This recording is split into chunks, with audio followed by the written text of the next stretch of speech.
بسم الله الحمد لله والصلاة والسلام على رسول الله وعلى آله وصحبه وله. والسلام عليكم ورحمة الله وبركاته مستمعينا الكرام.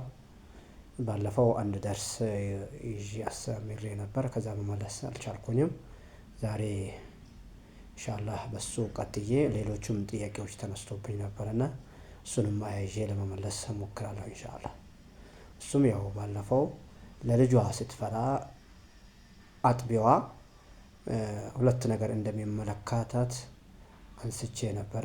ያውም እሱም ማብላትና ጾሙን መክፈል ማለት ነው። ለልጇ ፈርታ አንድ የምታጠባ ሴት ላይ አብዛኛው ዑለማዎች ያሉት ይሄ ነው።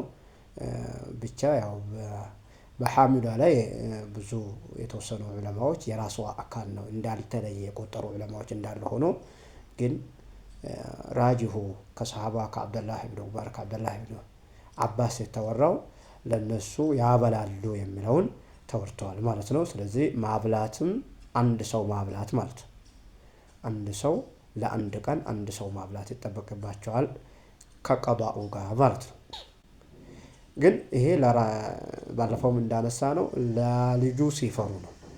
ስጋቱ ለራሳቸው የአቅም ማነስ ያጋጥመኛል፣ አቅሜ አልችልም፣ ጾም ሊከብደኝ ይችላል የሚል አይነት ነገር ከሆነ ደግሞ ቀዷእ ብቻ ነው። መብላቱ የተፈቀደ ሲሆን በሁለቱም ሁኔታ፣ አሁን ግን ለራሳቸው ባሉ ጊዜ ግን መክፈል ብቻ ነው የሚጠበቅባቸው ማለት ነው። ሌላኛው ጥያቄ ሆኖ የተነሳብኝ ምንድነው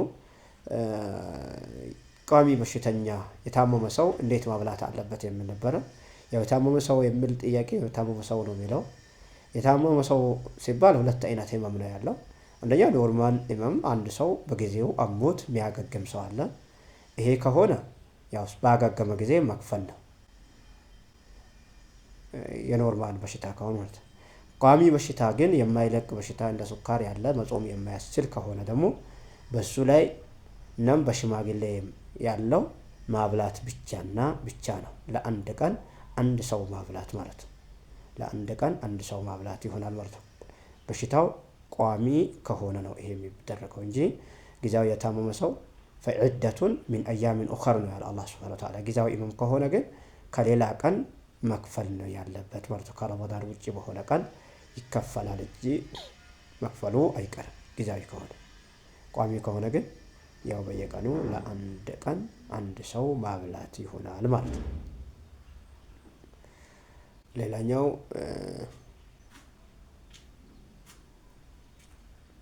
ከዚያ ውጭ ሌላ ነገር የተጠየቅኩኝ ነገር ያለ አይመስለኝም። ኢንሻአላህ ሌሎች ጥያቄዎች ካሉ ተመልሼ የምመጣ ይሆናል።